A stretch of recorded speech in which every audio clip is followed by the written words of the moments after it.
Hi, I'm Connor Keating. We're here at the Kleiner James Center for the 26th Annual Woodstock Film Festival for the Actors Dialogue.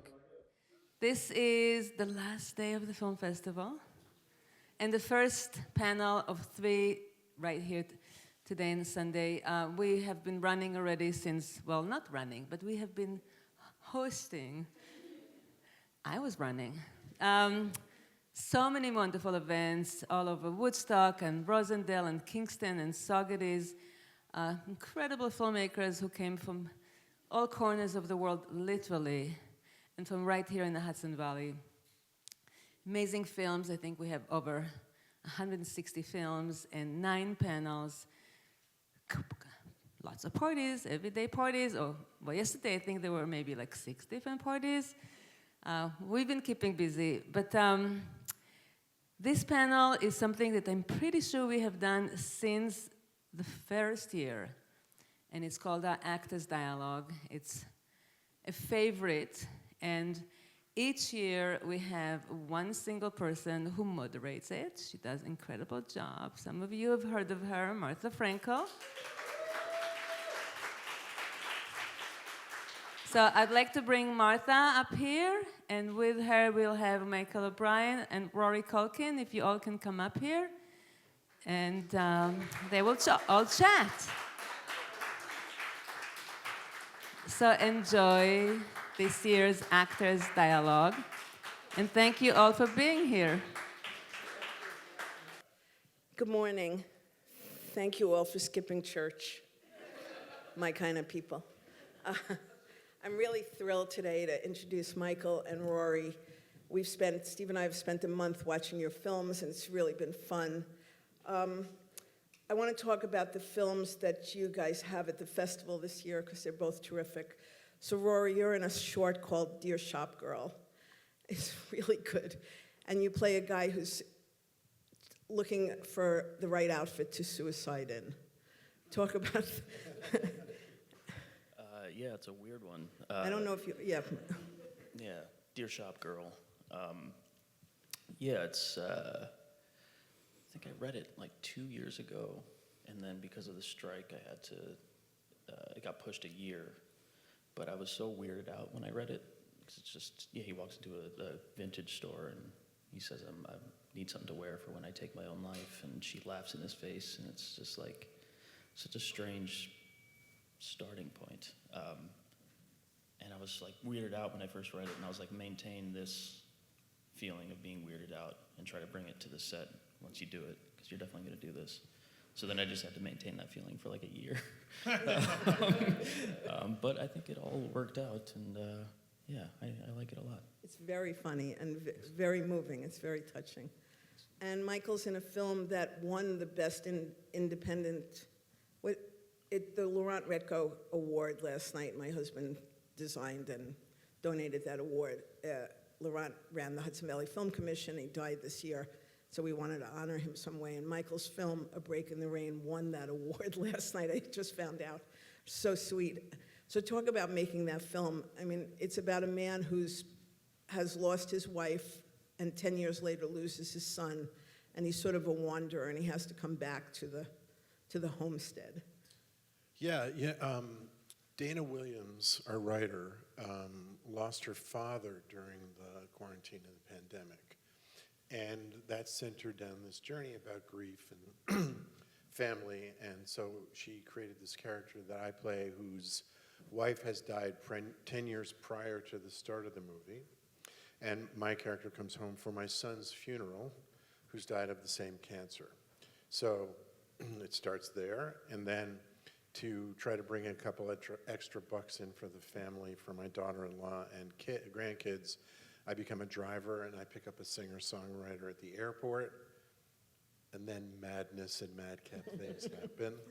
And I go from being her one-night driver to her roadie / road manager / bodyguard / potential nanny of her child. And that's kind of our story, yeah. So between you guys, you've been in like 150 films. It's really, the IMDb thing was 17 pages each. And so both of you started out fairly young. I mean, Rory, I think you were 3 years old when you were first in film. Yeah, I was playing younger versions of my brothers, so I don't really count that. I was 9 when I started. All right, the ripe age of 9. Yeah, my first film was You Can Count on Me. It was Kenny Lonergan's. Oh, okay, cool. Oh, hey, she worked on that. Wow, Clearly. it's been a while. Yeah, that was what I consider to be my first role. Otherwise, I was just a baby and didn't know what was going on. So yeah, 9. Forced labor. right, child labor. And how old are you in Caddyshack? Well, when I did Caddyshack, I was 25, but I started. No. Yeah. You played 16? Yeah, yeah. Yeah, I used to look younger than I was, which I don't anymore. No, you do. But I actually started when I was 12. I'm the oldest of 7 kids, and my parents bought this kind of Tony house in Larchmont, New York, which is a suburb of the city, and the prior owners had used it for rented it out for locations. And one day, a location manager knocked on the door, and my mother answered. He said, "You know, we used to rent this house. Would you be interested?" And my mother, you know, ever the sharp businesswoman, said, "Will you pay me?" And he said yes, and she said, "Done." And then he came into our house to look around, and I, you know, 6 brothers and sisters younger than me, and we all more looked the same, and blondish hair, and, you know, reasonably P&G, as they used to say, good-looking Procter & Gamble kids, you know. And he said, "You know, your kids are good-looking, they could be models. If you want to represent, you know, models as well, would you be okay with them working?" My mother was like, "Will they get paid?" And he said yes, and so she said done. And so actually, I never looked back after that. Actually, I made the transition from there into doing commercials and getting an agent, and then, you know, being an actor. Wow. So both of you come from big families. The Culkins clearly took the acting role. And so what's that like, being in a family where your brothers act? I don't think your sisters do they? No, it's just the 3 of us out of 7. I'm the youngest of 7, so look at that. Yeah, Excellent. yeah. No, it was great. I mean, my older brother Mac, or Macaulay, was like super famous when I was 3, so it was weird having, you know, classmates ask about him all the time. So you get a little annoyed when kids are always asking about him, and it's like, oh, you don't actually want to hang out with me. You want to see if my brother's home. Alone. So there's 8. Very nice. So yeah, there's a lot of like having to navigate that shit, and then trying not to be like resentful of it. And now that I'm an adult, I'm really, you know, proud of their work, and I really like their work. And yeah, so it was cool. I just kind of had to like sort of ignore it for a while. But yeah, I enjoy coming from an acting family. Yeah, I think my father he was a theater actor. He was a Shakespeare guy. So yeah. Did you think of doing other things? Not really. Like I always want to be in this business. Like I've always wanted to direct, and I'm going to direct a feature next year. So yeah, always within the business. So we'll see where I land. And none of your siblings act? Well, there's so many of them, I'm not really sure, Martha. But no. I want to talk about The Great Santini. We sort of watched your movies in order, both of you. So we watched Igby, which I love. And but talk about The Great Santini. Yeah, it was a great movie. Talk about The Great Santini, what that was like. Well, for those of you that don't know, it's based on a novel by the novelist Pat Conroy, who essentially used his childhood as the child of an alcoholic as the fertile ground for his writing. And our experiences growing up were so similar that when I was cast in the part, we had this kind of interesting moment. I had already gotten the haircut, and I had put on a suit because it was set in the early 1960s. And we were in Charleston, South Carolina, doing some press or something because we filmed it down there. And Pat came over to say hi, and I met him for the first time. And he looked at me, and he said, "Where did they find you?" And he didn't mean you look like me. Right. You know, there was already clear to him that there was some sort of simpatico. And then, you know, because the film did as well as it did, then he and I were always in touch. And from what I can tell, it was like his favorite filming of one of his novels, He also wrote Prince of Tides. Prince of Tides and Beach Music, My Losing Season. There's a wonderful memoir about his father and mother dying where he ends up kind of taking care of them both in some of their final moments that he wrote. That's the last thing called Death of Santini. And then also working with Duvall, like, you know, at the time I was 23 playing like 18. And, you know, I'd done some stuff and I'd been working and I'd gone to LA and done, but nothing even remotely like this, you know. And so we started filming and there's this scene where one of the characters who's my friend, who's a black kid, is killed by one of the rednecks in town. And I was ordered, my character Ben was directly ordered by Duvall, who played my father, to not go between these two people when they were going to go for each other. He said, it's a thing, it's a Southern thing, don't try to get between them. And I did, and I went and I tried to help him, and it didn't work out, he gets killed, and I'm driving back to town with him, and he's on the road, and he confronts me on the road. Well, but then we filmed that on like the 10th day of the filming, and until then, before that, we really hadn't done. We'd driven up in a car, and oh look, there's Beaufort, South Carolina. You know, when you make a movie, it's, you know, there's days that go by where there's not necessarily anything, you know, dramatic happening.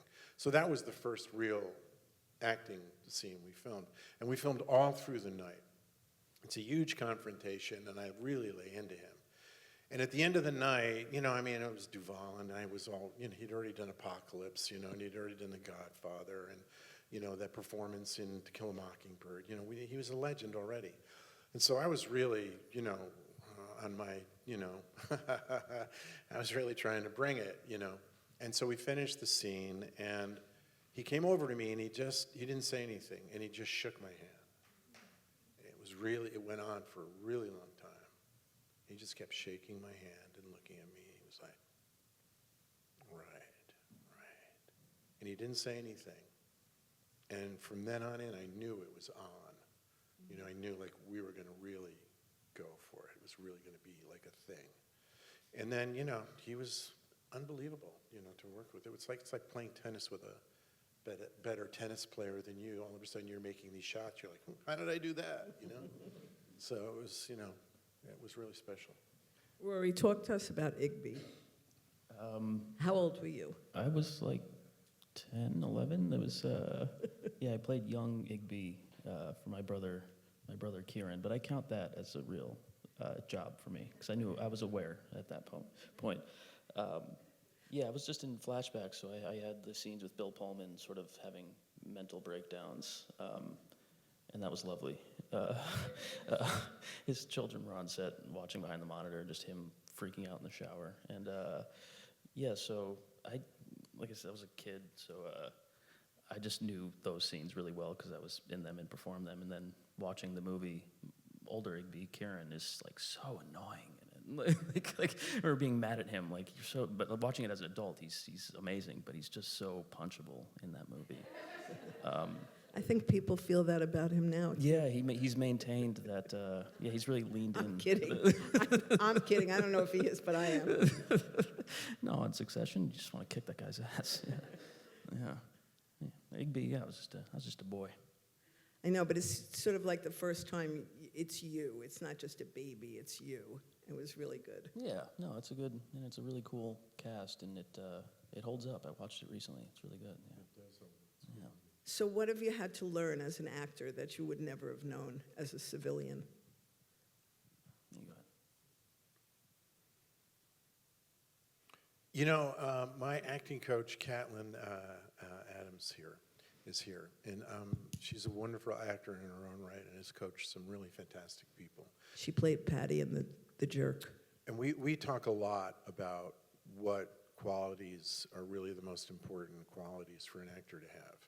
And, you know, there's insight and, you know, intelligence and humor and, you know, some kind of experience that relates to what you're doing, some kind of personal connection. But in the end, you know, it really comes down to aspiring to be humble. And believe me when I tell you, when you open the dictionary, my picture is not next to the word humble. And that was a very, very hard-learned lesson to humble myself enough to be teachable, enough to be collaborative. You know, when I was young and we did Santini and I got nominated, you know, for 15 minutes I thought I was the shit, you know, and I believed my own press, you know, and that's okay the night of the party, you know what I mean? But afterwards, you know, that doesn't really come in too handy. So I had to really, and it took years for me to kind of really get to the point where I was like, oh, I really need to shift a gear here. And, you know, people like Catlin were instrumental in that, you know, and talking to me and like being very personal and very direct and upfront about what needed to happen, you know, and that was the biggest thing, really. That's not what I meant. I meant like what skills have you had to learn, like violin or tennis or. Oh, well.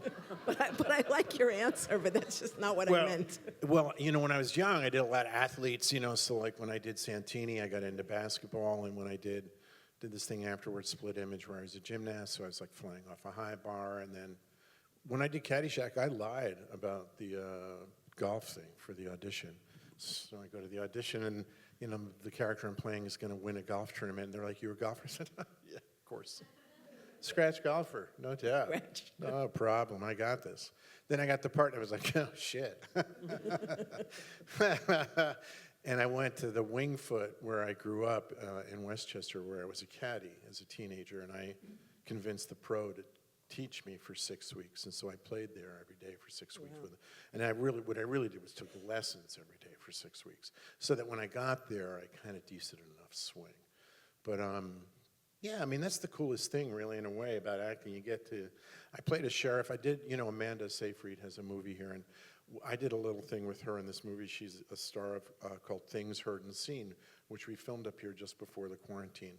It's like a murder mystery, and I play the sheriff in town. So I went. Too scary for me. I had to turn it off. It's spooky. It's really scary. spooky. So I went over to the sheriff's office in Ulster County, and I was like, you know, what does it take, you know?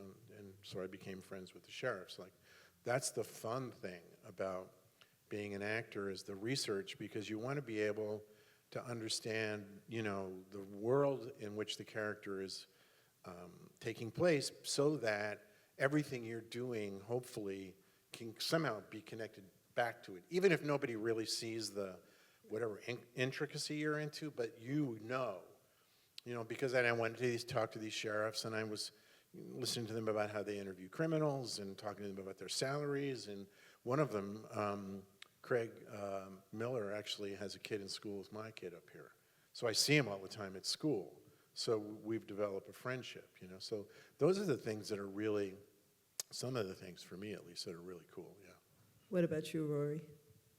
Yeah, I mean, it's mostly fun stuff. Like, I played musicians, so I know how to play My Sharona on drums. It's easy. And then, like, black metal guitar stuff. And it's mostly, or like I did a show called Sneaky Pete with Giovanni Ribisi, and I played a pickpocket, so I got pickpocket lessons. Who taught you that? I'm forgetting his name, but he was a guy he became the top pickpocket artist because he removed Giuliani's watch without his bodyguards noticing. Yeah. And his brain. Yeah, so pickpocketing and you know, music and stuff like that. But then I did a film called Gabriel, like 12 years ago, and it was about this young guy with mental illness. So I was talking to a lot of young people with schizophrenia, and yeah, I mean, it's not super fun research, but it's like fascinating, and yeah, like picking up little things. Like, one kid had to make sure that his hands were always in front of him, because if he wasn't looking at them, he couldn't trust what they were doing. So then I tried to incorporate that into. I always made sure my hands were in my vision. So my hands are up a lot in the movie. Yeah, so there's just like little things like that, and then trying to maintain those relationships afterward became sort of rough. But yeah, I'm playing a nurse right now, so I'm learning how to like inject people. Yeah, it's weird. For what are you doing? It's a show called Lazarus. It's an Apple TV series with Stephen Graham from Adolescence. Yeah, it's really great. Did you guys see Adolescence? I can't watch it. Yeah, you have a kid, you have No, a young my son. son's the same age. Yeah. I watch 10 minutes and I go, I can't. Right. No way. Did you, Roy? I'm 3 episodes in, so don't spoil it. It's amazing, yeah. It's amazing. What a job he did. So what movie did you do that like you wish more people saw? I did a film called Lords of Chaos. Oh my God! At the hospitality thing, I walked in the other day. I said I was interviewing you, and all the girls were like, "You saw that, right?" I mean, Oh, they really? love Oh, it. Never mind. I guess the girls watched it. Yeah, no, I thought, I wasn't sure how many people saw it, but I poured a lot of effort into that, and I was attached to it for like 5 years and did a lot of research and met with these Norwegian black metal guys who are hilarious without realizing it, because they're very serious and they have names like, Necro Butcher and Hellhammer, and like a lot of them don't really have a sense of humor. And we had to get some of their music. There's a band called Mayhem, and we had to get 9 songs for our movie. And I sat down with them and the director, and they were like, "It's gonna cost you." Like, okay, yeah. How much are you thinking? Like $3,000. Like, oh, I think we could manage that. Like, they didn't realize like they could have really charged. So we're like, I think we can double it just as a favor. So yeah, that was cool to navigate. But yeah, so I put a lot of work into that one, and yeah, I'm still very happy with it. But that would be the one that I would want people to watch of mine. Michael. I don't really have any movies I want anybody to see that haven't been seen. The movies that as I've gotten older, I've been more of a character actor, and like this, A Break in the Rain. It's probably the first time in 15 years that I've done the lead in a movie. But the one I did 15 years ago, I can talk about that one. It's called Finding Neighbors, and I won Best Actor in some LA Independent Film Festival thing. And it was this really, really sweet story. Of course, nobody saw it. So go look up Finding Neighbors, and let me know what you think. I thought that was kind of a sweet one. How is it working on the John Hamm thing? He's really super. It's called, what's it called? I forgot the name. So memorable for you, obviously. No, I just can't remember the name. It's called Your Friends and Neighbors. It's on Apple TV. It's on Apple. And he's a legend. He's a TV legend.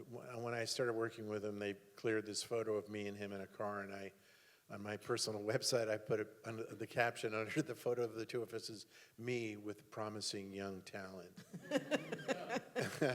So, he's so pro and so smart and so prepared. Like he barely looks. For those of you who don't know, we have these things called sides, which is the lines for the day that you kind of hold when you're rehearsing to kind of get secure and clear. And he barely even uses them. He's always super ready. What I love about the show is that I grew up in Westchester, and my brother, who's a year younger than me, was the municipal bonds trader. Like he ran the muni bonds division at Morgan Stanley. And retired at 47. So that whole world of the hedge fund thing in which the show takes place, it's not like I knew anything about hedge funds, but I was hedge fund adjacent. And so I know a little bit about that world. And so the premise of the show is that John plays a hedge fund manager who's fired, whose capital gets poached by his boss, and whose boss, screws him out of his clients. And rather than get another job or sue, he just decides to start robbing all of his friends and neighbors. And there's a Liechtenstein he steals, and a Tom Seaver baseball card, and, it's great. It's hilarious. And Jonathan Tropper is the writer, and his novels, he wrote This Is Where I Leave You, I think it's called. It's the thing that Jane Fonda and Adam Driver and Tina Fey did. And he's the novelist that all that's based on. So before he was a showrunner, he's a novelist. And his primary theme in his novels is taking down the Westchester lifestyle, poking holes in it. So, and this is a complete, brilliant takedown. So from someone who grew up there, who was, fairly rebellious and not really interested in that lifestyle for himself, I'm like, yeah, man, right on, take him down, So that part's great. I love all that. have you guys written scripts? Have either of you written scripts? I'm actually in the middle of writing a play right now. It's harder than you might think. But I have an MFA in poetry, so I'm a little. Oh, that's useful. Yeah, well, I made a lot of money off that. I was already making hundreds and hundreds of dollars as an actor. And then I got the Then the MFA. poetry started coming in. I did my thesis on a poet named Mark Strand, and he was still alive at the time and teaching at Columbia. So I interviewed him, and he's a Pulitzer Prize winner, and he's that poetry heavyweight. And he had figured out basically that, and he's at this point when I met him, he was like 72 or 73. He was like, "Yeah, I figured it out." He said, "I've made about a penny for every line of poetry that I've written." So, I take whacks at things every once in a while, screenplays or novels and things like that. But, you think, oh, I've been inside this, I can do this, and it's more sophisticated than you might think than that. Rory, have you written? Yeah, I wrote a feature called Goblins that I'm going to be directing in February, I think. But yeah, Killer Films got behind it. Nice. Yeah, I just cast Mark Maron. Yeah, Sasha Lane. He's got time now, Mark. Yeah, I know. It was an interesting Zoom meeting to try to get him to do my movie. He's very irritable, but he's so likable. But he just doesn't seem to like anyone else. Like, Will you also work in it? Will you act in it? yeah, it's really overly ambitious. Yeah, I'm going to be the lead with Sasha Lane. Her name is. She's from American Honey, and yeah, she's amazing. So going to be doing that, and then I'll learn my lesson and hopefully just direct the next one without being in it. And yeah, it's just. Where will you shoot? We're going to do it in Jersey. I wrote it. I did a show called Under the Banner of Heaven. Love, Andrew Garfield. love. Yeah, it was cool. And we were up in Calgary, and it was freezing. And yeah, I liked almost all the directors on that, but there was one that just we weren't meshing, and they would yell behind the monitor during the take. Be bigger, go louder. And I'm like, that's not how you talk to act. Like, I was just so frustrated with this person, and I was so mad because it was like these scenes that I really loved, and I felt like kind of got in the way or just didn't help, and I was so angry. And I was in my apartment in Calgary, and I was like, what do you want to be in? What do you want to be in? Like, stop bitching about it. Sit down and put down what you want to be in. What do you want to see? What do you want to work on? Goblins, that's a cool title. So I just wrote it kind of out of frustration that I wasn't getting the kind of work that I wanted to, or when I did get the opportunity, it wasn't working well, and there's just so many obstacles, and just just decided to stop complaining and just write my own thing. So we'll see how it goes. Is it a horror film? No, I pitched it. It's a romantic comedy that then becomes turns violent. But yeah, Like it's a most. rom-com. It's a strange rom-com. Yeah. Very cool. Yeah, thanks. Should we take some questions for a little while, and then we'll come back? Lady in the front. That's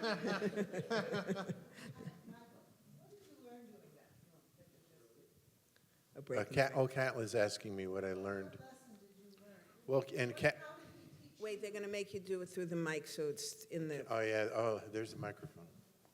What did the character in the film you just did? What did he teach you about yourself?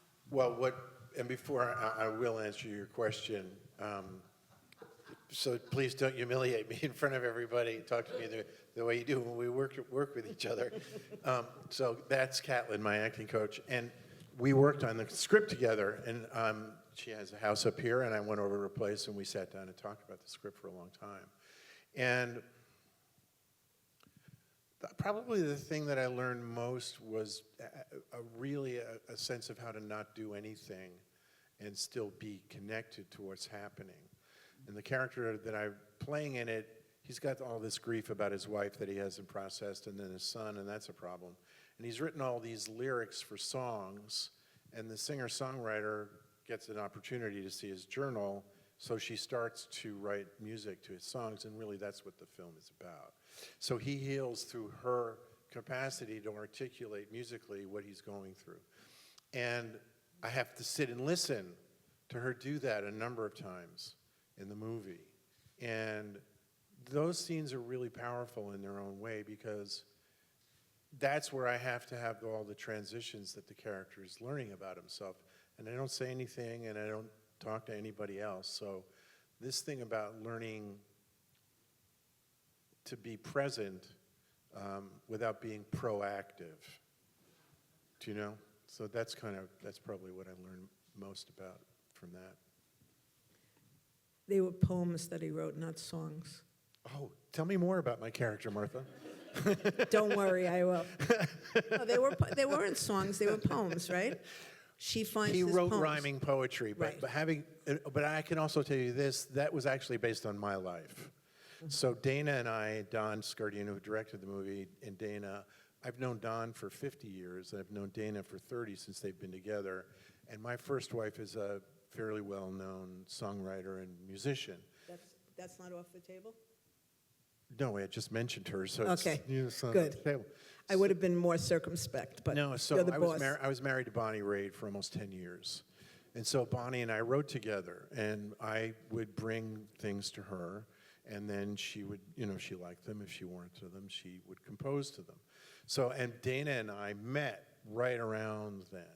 And so I was telling her about it and telling her about the process and what it's like, and she had actually held on to that kind of thing that I'd mentioned to her. And then when she started to write my character in the movie, she used that and started to write that he was writing poetry and thing. So I always knew the difference between writing poetry and lyrics. And essentially one of the differences is that a poem has to live on the page, right? It has to be on the page. When you read it, it has to come to life. Well, song lyrics don't necessarily have to do that. You know what I mean? Because the song is going to do that. So you can write in a slightly different way. So I knew when I was writing with Bonnie, that's what I was doing. I was writing lyrics. I was writing, these, and you have to drive to the rhyme, and find the way to, fulfill the image at the same time that you're writing into a rhyming sequence, because most songs, have that kind of form. Michael co-wrote One Part Be My Lover, my absolute favorite song. I saw it on, I had music on the TV one night, and it came and it said, written by Michael O'Keefe and Bonnie Raitt. And I texted him, I said, you co-wrote that song, it's like my favorite song. If you have questions, raise your hand. Okay, and then Michael, come to you. Michael, it's been 2 years since we missed each other at the Mamaroneck High School reunion, but this is totally serendipitous. My wife and I are here. I saw the poster and I said, all right, we got to see Michael and hear what he has to say. So my question is sort of two-part. I know you're in the middle of trying to write a play, but if you could predict your future, what kind of role would you really, really like to sink your teeth into? And if you go back to, or you try to write a screenplay, what would the theme of that movie be about? So two-parter. Yeah, I think if I wrote anything, I would not want to be in it, because as Rory was alluding to, the splitting of the roles, people who can do that are very special, because it's like drumming and singing at the same time. When drummers sing, it's almost counterintuitive to do those two things simultaneously. So the ones like Lee Von Helm, who could do that really, really well, were the rarest of the rare. And it was one of the things that could happen is that your singing wouldn't be as good as it could be, or the drumming wouldn't. So I kind of feel that way about writing. So I have this dream, pipe dream kind of dream, that, I will wake up in the morning and have coffee and sit at a desk and write, and then people will pay me for that. That's You're my your idea mother's of son. heaven. Yeah, I could go from my bedroom to my desk, to the bank, back to my bedroom. That's pretty good. That works for me.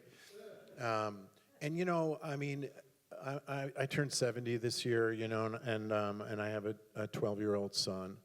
And so what I would like to do is find, one of the things that happened to me from becoming a parent, and you'll know this if you're a parent, is that everything shifts in your life so dramatically. And then I realized, in a way, I'm really not working for just myself anymore.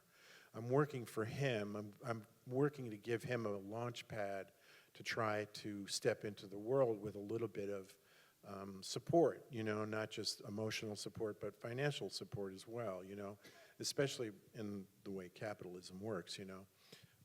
And so I want to have those opportunities that can, be both complex and lucrative.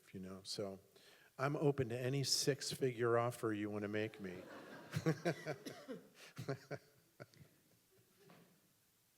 Just pass the mic down.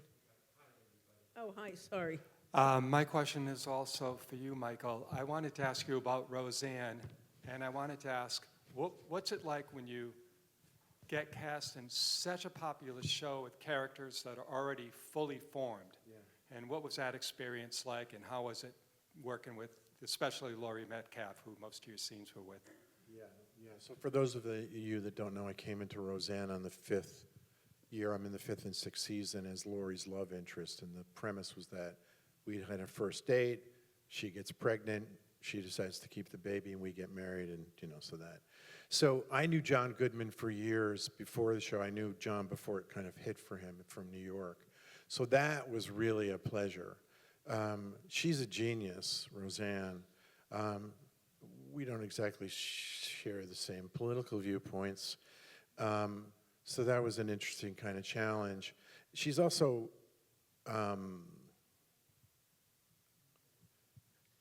she's troubled.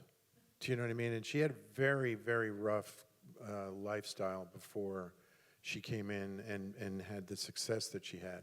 So there's a lot of kind of roiling, emotional thing going on there that you had to learn how to navigate, which frankly was really super difficult. Laurie, is like an amazing scene partner. She's some sort of like savant actor. And I had seen Laurie years before on stage. She did this play with Steppenwolf called Coyote Ugly. She's a Steppenwolf actor from Chicago, and they brought that to D.C., and they played in a theater in the Kennedy Center, and I was downstairs in the other theater doing a play. So I saw her when she was probably 27 years old, 28 years old, and she has this thing that she does on stage. What she understands probably better than almost many actors is that when we're on camera, the camera does a lot for you. It does a lot for you.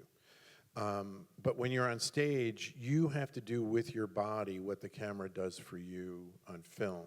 So we talk about it, a lot of people talk about it as being a kind of instrument, and you have to learn how to fill the space and still maintain a sense of naturalism and realism. Well, her capacity, her energy thing that when she kind of plants herself on stage and then presents, it's a force of nature. She's a formidable person and really impressive. Rory, I want to ask you something. When you pictured directing this movie, is it going to be big? Like, is there a lot of moving parts in it? No, I wrote it specifically to be a first feature, so not too ambitious. I mean, any film is sort of ambitious, but yeah, it's like minimal locations. An apartment, a bar.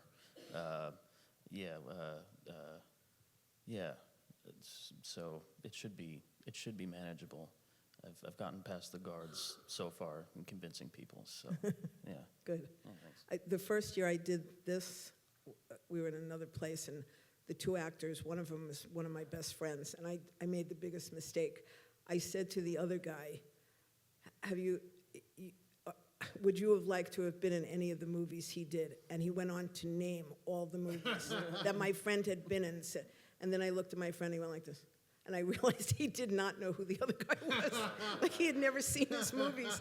So I'm not going to do anything like that. But have you guys watched each other's movies? Well, I was in Sneaky Pete as well. Oh, we've Yeah. been on a couple You of worked shows. together. Yeah, and then City on a City Hill. on a Hill, too. Yeah. So yeah, of course. I mean, Lords of Chaos, if you haven't seen it, is fucking rocks. It's really crazy. So it's a lot of fun. All the girls and Michael O'Keefe think it's the best. No, they went nuts yesterday. They're like, Lords. Grab the mic. Okay. Question for Rory. I loved you in 12, but directed by Joel Schumacher. And then I was fascinated to discover that you played Joel Schumacher in Halston, which I haven't seen. But I think that that's like an interesting tidbit that you were directed by a person that you then portrayed. So what was that experience like? Yeah, cool. Good catch. Yeah. It was cool. I worked with him, with Joel Schumacher, when I was 19, and it was this big ensemble teen movie about drugs and stuff. And he was just like lovely. He was all about just a pleasant set. Like, it was really important for him just to have good energy. And yeah, he came from costumes. He started in the wardrobe department and then moved on to become a director. And before he got into the wardrobe department, he worked in fashion in New York for a designer called Halston, who Ewan McGregor played on the Netflix show. And yeah, he was Halston's assistant, and I guess Halston was sort of verbally abusive to his employees. And but then once Joel moved to LA and started working in the wardrobe department in films, Halston would send him fabrics for his movies, which is really, really nice. But I didn't get to speak to Joel, so while I was filming Halston playing him, I was gonna reach out to him, and I heard he wasn't in great health, and he was getting up there, so I kind of left it alone. I didn't even know if he was okay with the project, and I just thought it was best to stay out of it and just try to do him justice. And then, unfortunately, he passed away before it aired, so he never got to see it, and I never got to ask him about it and ask if he was okay with it. So, but yeah, I really like that guy, and he kind of used to get a bad rap, but I think his movies are fucking great. Phone Booth, Lost Boys. Yeah. He's made some classics. Yeah, he's really, really good director. Yeah. Thank you. Thanks. Amy, get the mic. Thank you. Hey, so I just wanted to say that I'm so thrilled that you're here with a short, Rory. I'm a casting director and producer, and that's my favorite thing to work on. I'll take a great short script over a feature, like 7 days a week. So, and I have a couple here this year. But that's so awesome. But I wanted to ask you, on behalf of other filmmakers, how did it find you? I just know it's really hard for short films to find great actors. I know how to do it, but a lot of filmmakers don't. So yeah, I'd love to know how it came to you. Just like the old-fashioned way, through my manager's office, and my manager swears that she won't filter things out, that she brings everything to me. Is Emily your manager? Emily Gerson. Emily Gerson. Yeah, and so she'll slide something to me and be like, I'm not into this, but I don't want to filter anything out for you. So I usually, if the offer's made, I think I usually see it. And yeah, Dear Shop Girl, just Nira was great, and Fred Armisen was producing it. But yeah, I really like doing short films. Like I did a feature called The Last Thing Mary Saw years ago, and I was on set with like these young PAs, these MIU students, and I was just like, do any of you guys write or direct? And they're like, yeah. I was like, well, one of you guys should write something for me, write a short and reach out and reference this conversation, and I'll do it. And yeah, it was like 2 years later, a PA reached out. It was a short called Speed Queen 51 that we shot in Brooklyn that I'm really happy with. So yeah, I'm always open to it. Yeah, and any shorts, please send my way. Oh, you just made Amy so happy. That's Amy Gossels. Yeah. Hi, I have a question for Rory. I was wondering if your brothers had any understanding of what you went through with everybody wanting to be with you because of them, or was that something that you dealt with on your own? Yeah, I think it's me going through that is probably a fraction of what having to actually be that kid was like. I'm sure my brother Mac had to question every kid that tried to hang out with him because he was the that famous kid. So yeah, as annoying as it was for me, I'm sure it was way worse for him. So yeah, we can relate. And the other 7 of us. So there's a bunch of I had sort of friends built in that I lived with. So we could all relate to that, and yeah, and I think it's made us good judges of character. But people have real problems. It's not a big deal. Yeah. That's a good way to look at it. We know Emily for a long time. She was the manager of a friend of ours, but she's so loyal to her guys. I mean, it's so sweet hearing Kieran thank her all the time, because I know she really stands by her people. Yeah, been with Emily since I was 3 or whatever. But yeah, it's interesting because I've had to. She's great, and I didn't have to do this, but I felt the need once I became an adult to let her know that I am your client. I'm not your client's younger brother that you're doing a favor for. Like, just take me seriously. I'm a man, all right? I was like 19, and she was like, "Oh, okay. Oh, he's a man. Oh, wow." A friend of ours was her client, and he did a caddy commercial, and they gave him a caddy, and my husband's a car freak, and he was absolutely sure that he was giving him the caddy, but he gave it to Emily. It blew his mind. Got her a box of chocolates once. Yeah, something. The opportunity to do, Stand up, would you? They're Sorry. filming.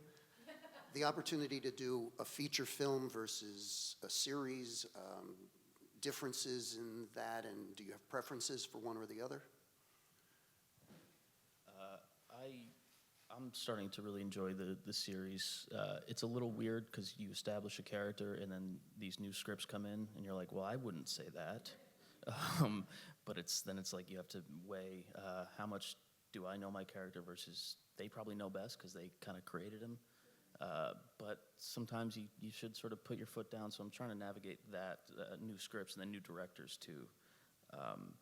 That's kind of interesting because you have something in your head, you're building momentum, and then this director comes in and might have a completely different idea. But what's great about it is you have time to develop a character. Like sometimes doing features, it's like, I finally figured this character out, and we only have 2 more days of shooting. Fuck. So yeah, luckily with this series I'm doing now, I think I figured the guy out a couple of days in. So yeah, you just have more time to sort of develop your guy. So I'm liking the series, yeah. Yeah, I feel the same way as Roy does about that. And I don't really have a preference for me so much as it's about the character.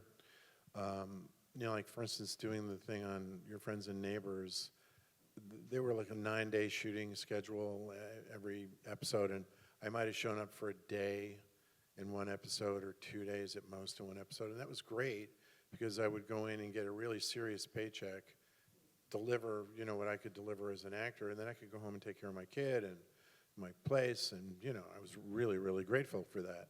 When we did A Break in the Rain, the director, Don Scardino, is a really brilliant musician and composer. He composed most of the songs in the movie, and he plays guitar during all the incidental music in the film. That's Don, our director, playing. So he gave me the guitar. I play a little guitar in the movie. He gave me the guitar that I play in the movie, which is what they call an L-double-aught, which is a 1927 Gibson acoustic guitar. If you know who Robert Johnson was, it was the same model. Like, it's a very special guitar. Well, it's worth more than he paid me to be in the movie. So when he gave it to me, I was like, hey, doubled my salary, excellent, you know. So it's about the character, you know what I mean? It's like, what's going on here, and what can I bring to it? And whenever there's when when you've been around as long as I've been, and you read something, you're like, even if there's just one little, like I did this play called Sweat, and I played the bartender in Sweat, and you know, in a sense, it's a thankless role because the real drama is going on between the women who are talking about union organizing and dealing with these issues where their jobs are disappearing. And at the very, very end of the play, sorry, plot spoiler, at the very, very end of the play, my character is beaten with a baseball bat and is brain damaged. And so he comes on and he plays one scene when he's brain damaged and he doesn't say anything.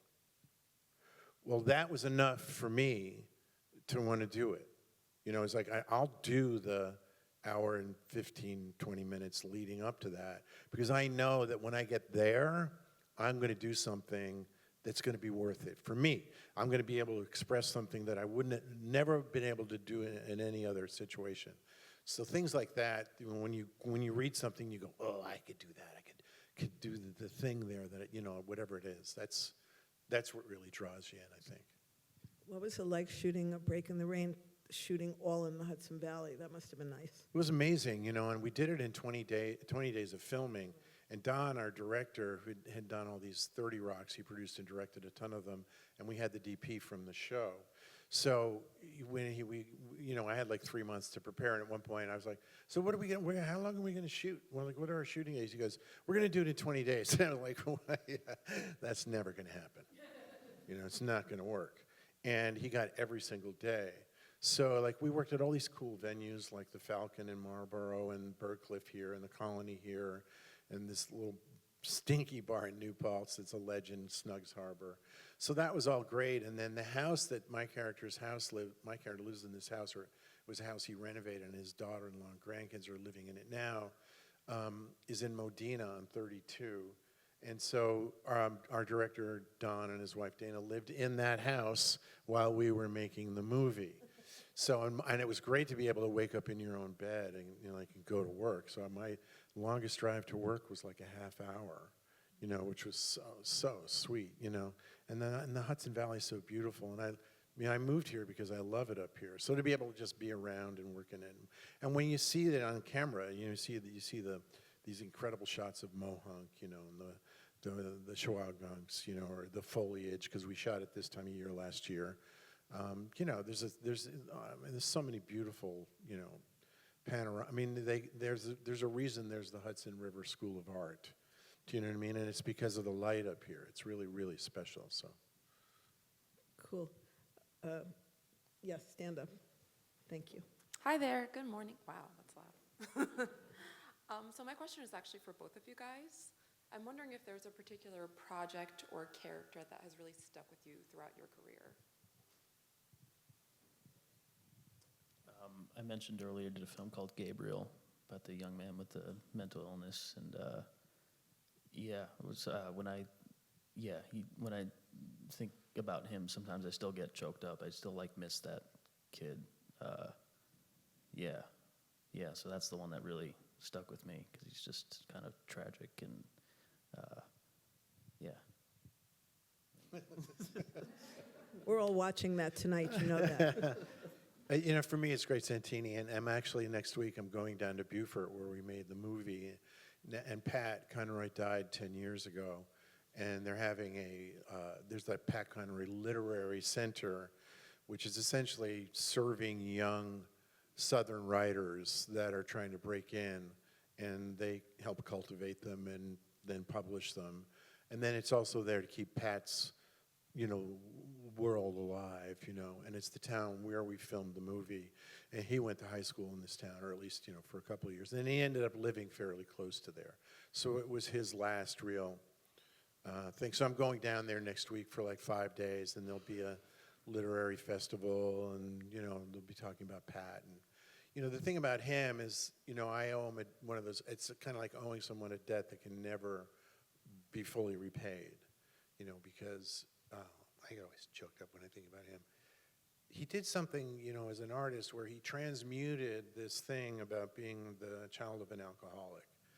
And rather than having it crush him, which it can really do to people, you know, and I'm speaking from experience, it can really, you carry it well into your adult life. He was somehow able to transmute that and do it in a literary way, partly because of his own karma, but also because his mother was so instrumental in getting him in libraries when he was young and reading and giving him great books, you know, and he studied with great writers like James Dickey. And so, I mean, that kind of insight, and because I'd lived the life that I lived as a kid, I knew what to do. You know, I didn't have to prepare for that part. I just needed to tee it up. Do you know what I mean?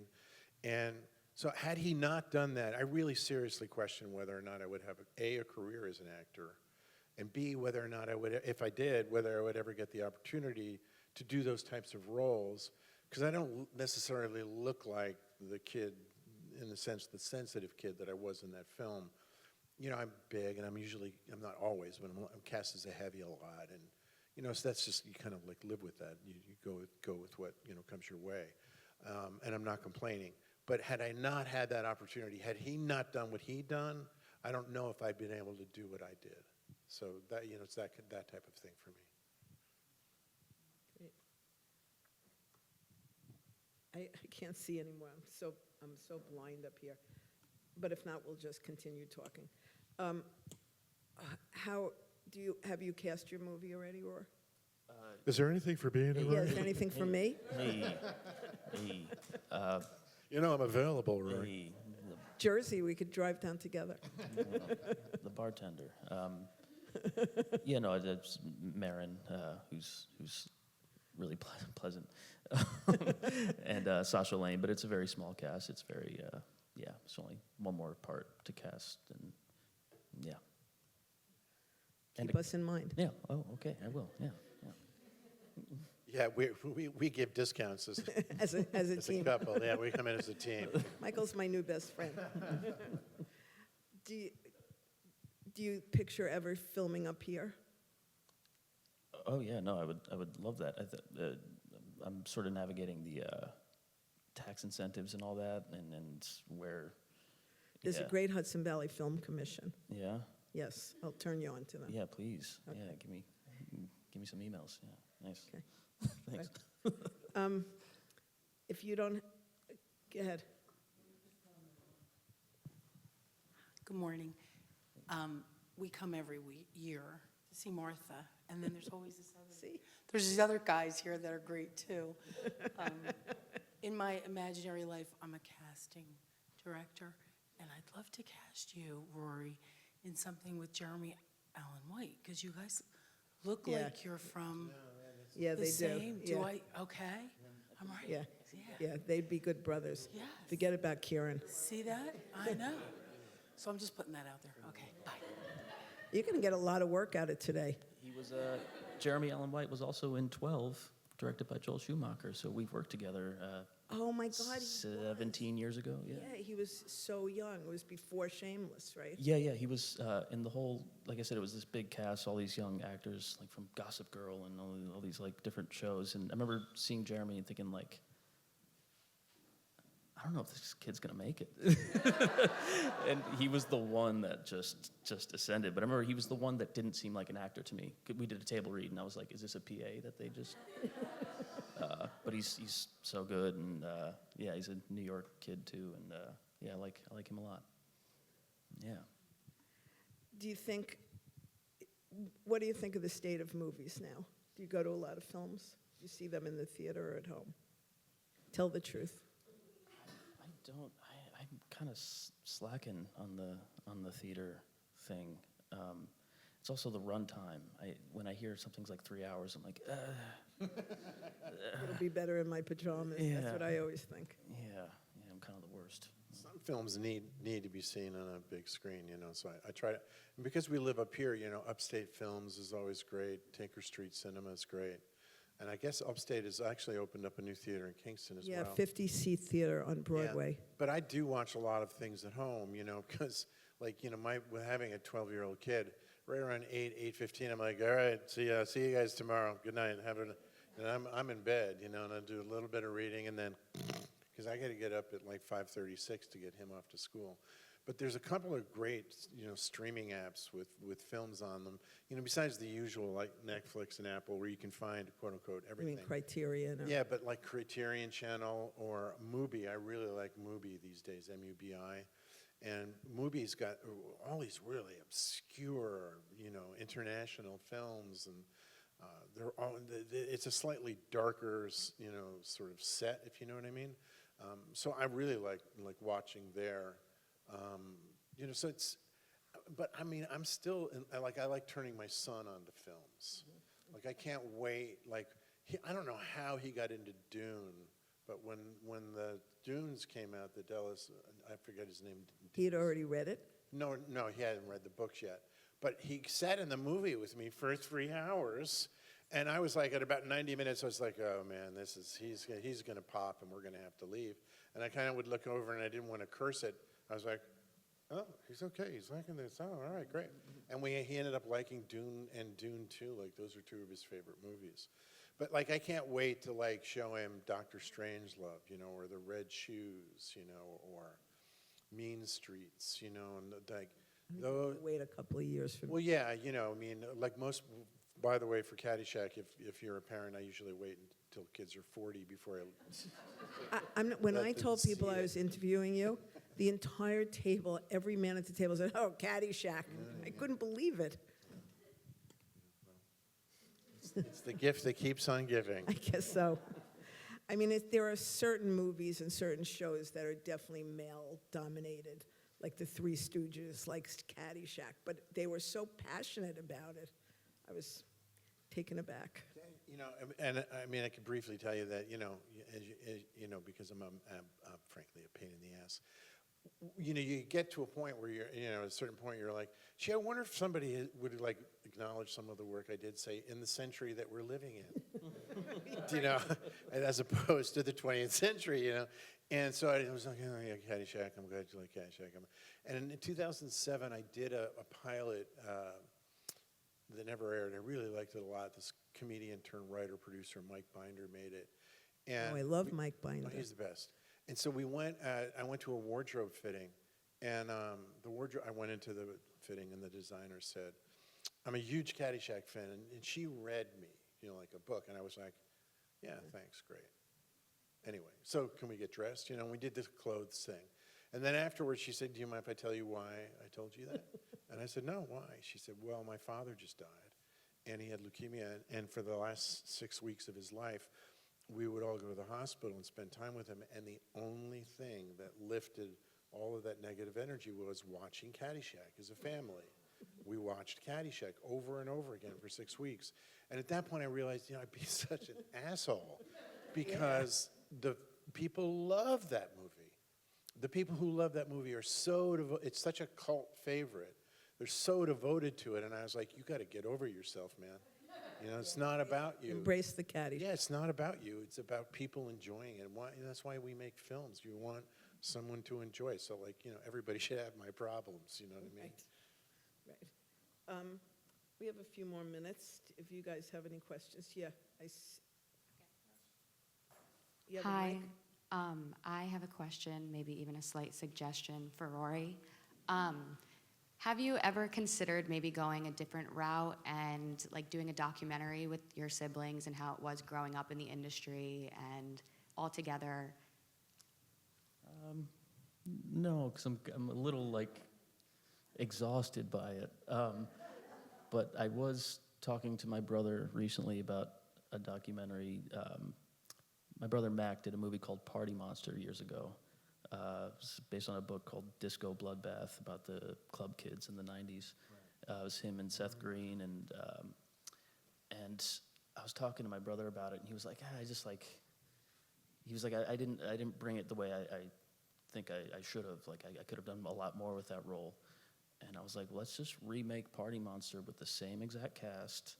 25 years later, you get your second chance. We'll get Seth Green again. You guys pretend like you're 20, but you're now in your 40s, and we'll just do that. And if it fails, we'll film the whole thing. We'll make it a documentary, Party Monster 2, or the remake of Party Monster. So I was kind of pitching that, but it's not getting the reaction from people. I think it's fucking great. But even he was like, I don't know, circle back to me later. But yeah, so in the documentaries, like, you could put so much time and effort, and then it can all be for nothing. And it just seems, I don't know, I'm not really a documentary guy. Yeah, so no. But if you give me your jacket, I'll try to talk him into it. I knew those guys, James St. James and Michael Alec. I couldn't even begin to watch Party Monster. It's way too much. But I heard it was great.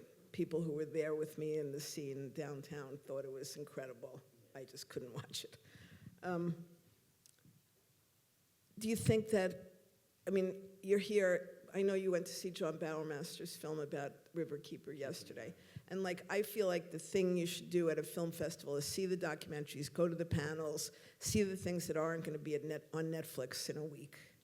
And there's a lot of it here. I hope you guys are seeing a lot of films that way, because there really are films and shorts and short docs that you won't see unless you have a friend who worked on it, you know? Yeah. So I hope people are doing that.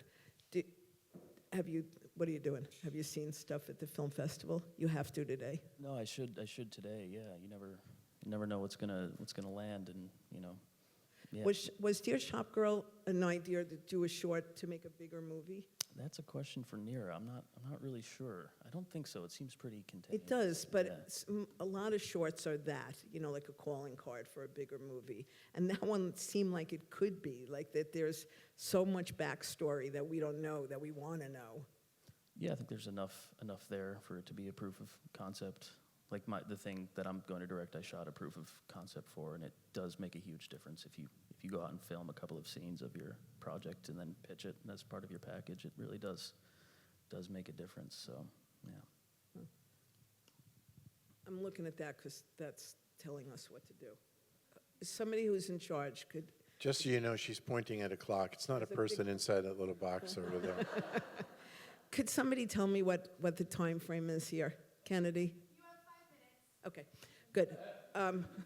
I knew somebody knew.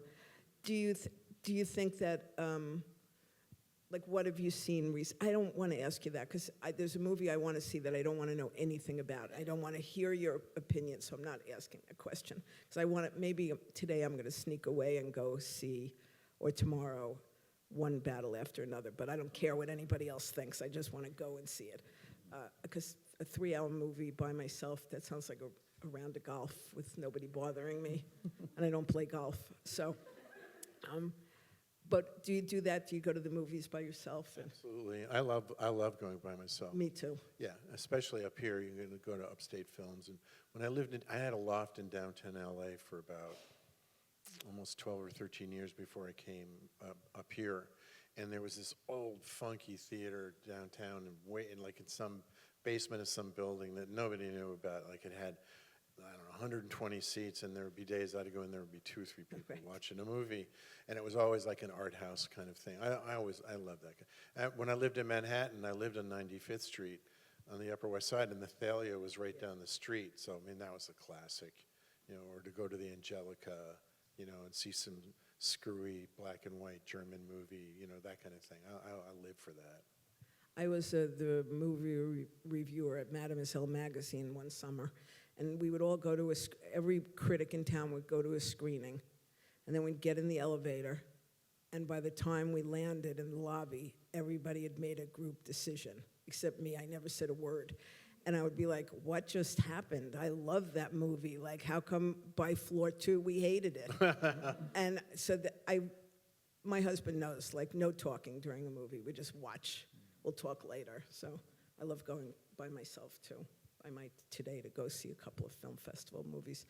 Do you think that there's people talk about how the strike and COVID changed the industry so much. What are you guys feeling?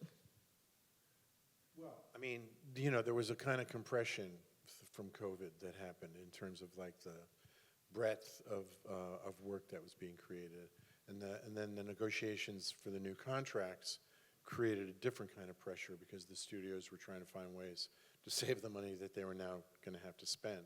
So, but I always think that the real stuff finds a way. The adversity of filmmaking is vast. It's very complex. And at any given point in a movie, if enough things go wrong, that's it. The movie's over. And it doesn't matter who else is there.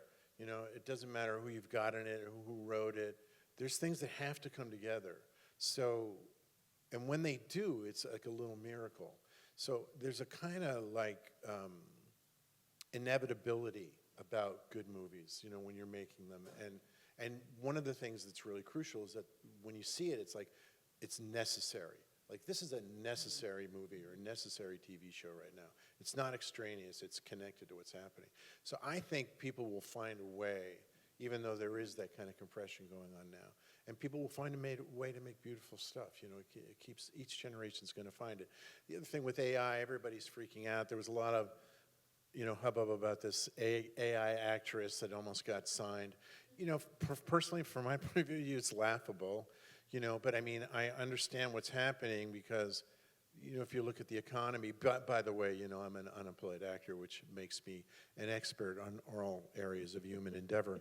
So if you look at the economy and what's going on with AI driving it as much as it is right now, and there's like they're $300 billion out of pocket, and they've made $40 billion. So like, what's going on with that? Like, why are they putting so much into this if it's not generating?